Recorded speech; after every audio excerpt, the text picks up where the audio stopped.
नाज़रीन आदाब, अली वारसी एक मरतबा फिर नया दौर के प्लेटफॉर्म से आपके सामने हाजिर है और आज मैं आपको बताने जा रहा हूं एक प्री इस्तीफा के बारे में। जी हाँ, एक लेटर आया है जिसके बारे में मैं बात करूंगा, लेकिन पहले आप ज़रा मेहरबानी करके लाइक और शेयर कर लें क्योंकि फिर मैं भूल जाऊंगा आपको कहना, और ये भूलना जो है वो बड़ी बुरी बात है। तो वो ख़त जो है वो लिखा है जनाब हमारे ना होने वाले चीफ जस्टिस मंसूर अली शाह साहब ने। उस ख़त के अंदर उन्होंने ये लिखा है कि ये जो 26वीं आईनी तरमीम है, ये इसके बारे में मैंने पहले भी आपको कहा था, 30-31 अक्टूबर को भी एक लेटर लिखा था मैंने मुनीब अख्तर के साथ बैठकर, एक जो है वो लेटर आपको लिखा था। साथ हमने रजिस्ट्रार साहब को भी कहा था कि जी ये इसको सेट करें हेयरिंग के लिए, इसके खिलाफ कोई 26 पटिशंस आई हुई हैं 26वीं तरमीम के खिलाफ, इनको एक दफ़ा लगाएं।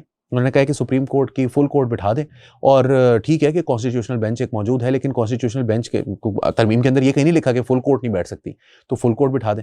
तो अब ये जो बात है वो क्यों कर रहे हैं, वो इसलिए कर रहे हैं कि इस वक्त क्यों कर रहे हैं, वो इसलिए कर रहे हैं कि जुडिशल कमीशन ऑफ पाकिस्तान का इजलास है जो कि आज हो रहा है, और उसके अंदर उन्होंने फैसला करना है कि लाहौर हाई कोर्ट से, पेशावर हाई कोर्ट से, सिंध हाई कोर्ट से नए जजेस की तकर्री होने जा रही है। और उनका ये कहना है कि भाई ये जो एग्जीक्यूटिव की इन्वॉल्वमेंट है, जो कि मतलब एक कार्रवाई डालते हैं हमारे जजेस, क्योंकि ये एग्जीक्यूटिव की इन्वॉल्वमेंट नहीं है, बुनियादी तौर पर पार्लियामेंट है, पार्लियामेंट जजेस से भी ज़्यादा सुप्रीम है, वो सुप्रीम कोर्ट से भी ज़्यादा सुप्रीम है, तो मेन लेजिस्लेटिव बॉडी है मुल्क की।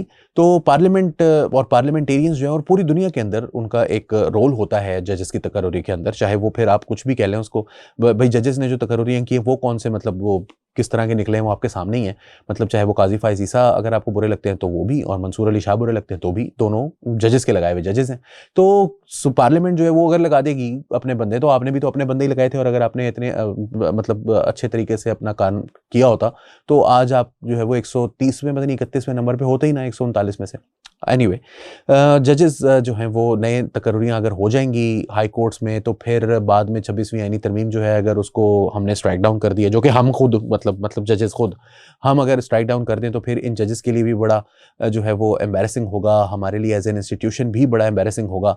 तो क्यों ना पहले हम इसका फैसला कर लें। अब बात यह है कि जो हमारे चीफ जस्टिस हैं याहिया अफरीदी साहब, वो खुद 26वीं तरमीम ना होती तो चीफ जस्टिस ना होते, तो वो उनसे ये कह रहे हैं कि हम स्ट्राइक डाउन कर दें। मतलब स्ट्राइक डाउन करने के लिए वो अपना भी जो है वो डेथ वारंट आपको साइन करके दे दें कि हाँ मैनू भी काट दो, और साथ जो है वो क्या कहते हैं एक कॉन्स्टिट्यूशनल बेंच है, वो भी इस 26वीं आईनी तरमीम के बेनिफिशरीज हैं। तो उनको क्या ज़रूरत पड़ी है कि हम अपनी प्रिविलेज, क्योंकि वो तो एक court above the supreme court है, मतलब वो court with in the court बन गए, state with in the state होती है ना, court with in the court है।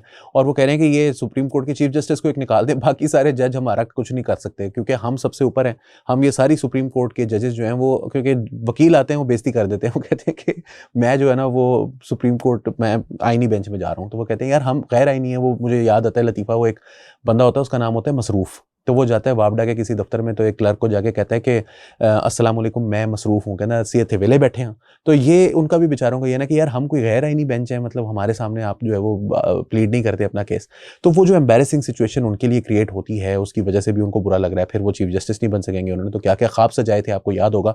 कितने पहले वो पहले वकील थे बड़े, फिर टॉप के वकील बने, एक अच्छे चैम्बर से मुंसलिक हुए, उनके दो दोस्त भी सुप्रीम कोर्ट के जज बन गए।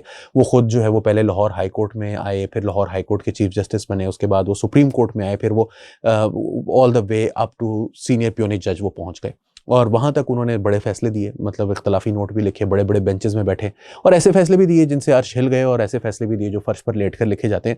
मगर इवेंचुअली वो एक ऐसी पोजीशन में बन गए जब उनको कुछ दिनों में जो है वो चीफ जस्टिस बनना था, तो आ गई 26वीं आईनी तरमीम। उन्होंने एक ऐसे मौके पर जो है वो कश्ती चेंज की जब उनको लगा कि भाई ये मेरे साथ जो है ना वो ज़्यादती हो रही है, या मुझे थोड़े अरसे बाद चीफ जस्टिस बनाने की सोच रहे हैं, या अभी फ़ौरन नहीं बना रहे। तो फिर उन्होंने ये उनके साथ जो है ना वो मतलब थोड़ा सा वो नाराज़ हो गए भाइयों के साथ, और उनके भाइयों के भाभीियों के साथ। तो जब वो नाराज़ हुए तो उन्होंने ये किया कि मैं जो है ना वो दूसरी साइड पर जा रहा हूँ। और फिर होता यही है कि आजकल आपको पता है पाकिस्तान के जो बड़े प्रोग्रेसिव माने हुए लॉयर्स हैं, फैसल सिद्दीकी जैसे लॉयर्स और सलमान अकरम राजा जैसे लॉयर्स, वो आजकल ये कह रहे हैं कि इनकलाब आया खड़ा है, बस मतलब दरवाजे पर दस्तक दे रहा है, खून की नदियां बह जाएंगी, अवाम जो है वो पक्की पैठी है, कुछ भी कर गुजरेगी। तो वो जब ये बातें बताते हैं, और मंसूर अली शाह साहब जो है वो वीलॉग्स देखते हैं, उनके बयानात देखते हैं, व्हाट्सएप ग्रुप्स के अंदर वो मैसेज करते हैं एक दूसरे को भी, कभी कभार करते थे होंगे हम श्योर। तो वो जब मैसेजेस देखते हैं और वो कहते हैं कि यार अवाम तो फिर मतलब बाहर खड़ी हुई है, मैं इस वक्त निकलूंगा, वो तो यही सोचे बैठे थे कि यार 26वीं आईनी, लेकिन फिर वो उसमें मौलाना फजल रहमान भी उधर चले गए, अख्तर मेंगल के भी 2 सेनेटर थे, दोनों ने उधर जाके वोट दे दिया। फिर जब उनकी वो हुई, पीटीआई ने भी जो है वो उनकी हलफ बर्दारी की तकरीब में अली अमीन गंडापुर साहब खुद पहुंच गए और फिर उन्होंने सहाफ़ियों को भी कह दिया कि जी मंसूर अली शाह साहब नहीं खड़े हुए तो मैं कितने जाके खड़े होंगे। तो अब ये सारी सूरत हाल देखते हुए इनकलाब तो मतलब फिर वही शेर अफजल मरवत साहब के अल्फाज में बढ़ गया।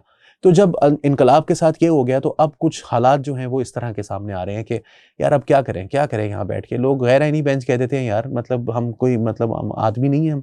तो अब ये सूरत हाल देखते हुए फिर जजेस जो हैं उन्होंने फिर ये फैसला किया कि क्यों ना एक लेटर लिखा जाए और उस लेटर के अंदर मैं लिखूं कि भाई मैं ये आप पहले काम करें। और ये मानी नहीं जाएगी बात, क्योंकि चीफ जस्टिस का दिमाग तो ख़राब नहीं है कि अपने आप को जो है वो रगड़वा दे। कॉन्स्टिट्यूशनल बेंच का भी दिमाग ख़राब नहीं है कि वो अपने आप को रगड़वा दे। और फिर एक चीज़ और भी है कि अब ये हाई कोर्ट के जजेस लग जाएंगे, इसके बाद सुप्रीम कोर्ट के जजेस हो जाएंगे। तो अगर अभी कोई प्रेटेंस है या कोई ऐसा उम्मीद है कि मेजॉरिटी जो है वो हमारे साथ होगी, तो अब थोड़ी देर से बाद जो मेजॉरिटी है वो दूसरी तरफ चली जाएगी। लेटर की भी वो वक़्त नहीं रह गई। देखिए काजी फायज़ ईसा थे, वो अपोजिशन थे प्रॉपर। वो जब गुलजार के दौर में या बंदयाल के दौर में लेटर लिखते थे तो हम सब रिलीजियसली जो है ना वो उसकी हिमायत करते थे। फिर काजी फायज़ ईसा बन गए चीफ जस्टिस। तो वो जब चीफ जस्टिस बने तो कंट्रोवर्शियल फैसले आए उसकी वजह से। जब मंसूर अली शाह साहब उनके खिलाफ लेटर लिखते थे तो फिर एक ग्रुप था जो कि बड़े रिलीजियसली उसको सपोर्ट करता था। लेकिन याह्या अफरीदी के खिलाफ जो है ना वो उस तरह की मतलब कंट्रोवर्सी भी कोई नहीं है। तो मंसूर अली शाह साहब के लेटर की ना वो गेम नहीं बनती, वो हाइप नहीं बनती, वो चीज़ नहीं निकलती उसमें से कि आय हाय हाय हाय आज तो क्या कर दिया। तो अब क्या करें, इनकलाब नाकाम हो गया, वो इस्लामाबाद आए थे वापस चले गए हैं। स्ट्रेट फायरिंग हो गई जी बकौल उनके। कुछ कह रहे हैं हवाई फायरिंग हो गई, जो हुकूमत की साइड है वो कह रही है हवाई फायरिंग की थी हमने, तो स्ट्रेट फायर की ही नहीं है। अब वीडियो एविडेंस किसी भी चीज़ का नहीं है, ना स्ट्रेट फायर का ना हवाई फायरिंग का।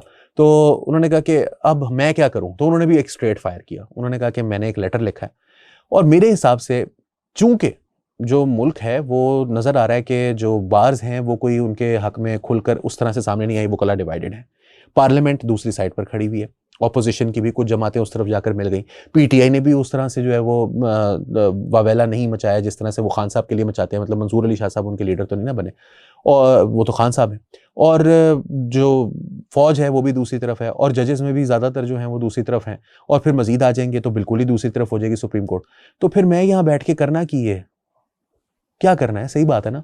तो फिर ये एक थद्दा जो बनना है, एक पलंदा जो बनना है, जिसके अंदर गॉड फादर के हवाले होंगे और उसके अंदर जो है वो खलील जबरान के हवाले होंगे, जो पिटी द नेशन होंगे, और उसके अंदर फिर जब जो है वो अपनी एक गम की दास्तान जो है वो सुनाई जाएगी, जिसके अंदर ये बताया जाएगा कि मैं ए भी लेटर लिखिया, मैं ए भी लेटर लिखिया, तुसी आप कैसी कैसी जुडिशियल कमीशन बनाना है, तुसी आप कैसी कि मैं जिहड़ा है प्रैक्टिस एंड प्रोसीजर कमेटी बनानी है। फिर प्रैक्टिस एंड प्रोसीजर कमेटी तो तुसी मुनीब नूं कट दिता। फिर दूसरे साहब आए ने, उन्होंने मैं उन्होंने मुनीब नूं उन्होंने आप पाया, जदों असीं पा लिया, जदों उन्होंने पा लिया तो मैं लेटर लिखिया, मैं क्या जी ये ला दो, तुसी नहीं लाई। तो फिर असीं इत्थे बह के फिर मतलब मैं फिर आलू मटर ला लेना।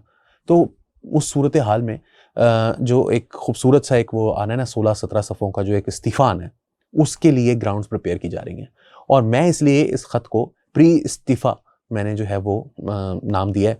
तो आपको क्या लगता है कि मैंने जो मतलब कहानी बनाई है इस सारी, इससे आप इत्तफ़ाक़ करते हैं कि नहीं? अगर आप करते हैं तो कमेंट्स में बेशक ना लिखें, लाइक कर दें, कमेंट कर दें तो ज़्यादा अच्छी बात है। और अगर आप मुखालफत में हैं तो फिर तो कमेंट करके ही बता सकते हैं आप, उसके बाद इसके अलावा आपके पास कोई तरीका नहीं है। या फिर वो ही है कि सैयद मुज़म्मिल के घर पर जिस तरह से लोगों ने फायरिंग की है तो मेरे घर पे भी करवानी पड़ेगी कुछ लोगों को। तो ज़रा अब आपने खुद फैसला करना है। सिविल तरीका यही है, सिविलाइज तरीका यही है कि आप जो है वो एक कॉमेंट लिख दें जिस तरह मंसूर अली शाह साहब ने ख़त लिखा है। आपके ख़त का इंतज़ार रहेगा। अली वारसी को नया दौर के प्लेटफॉर्म से इजाज़त दीजिए। आदाब।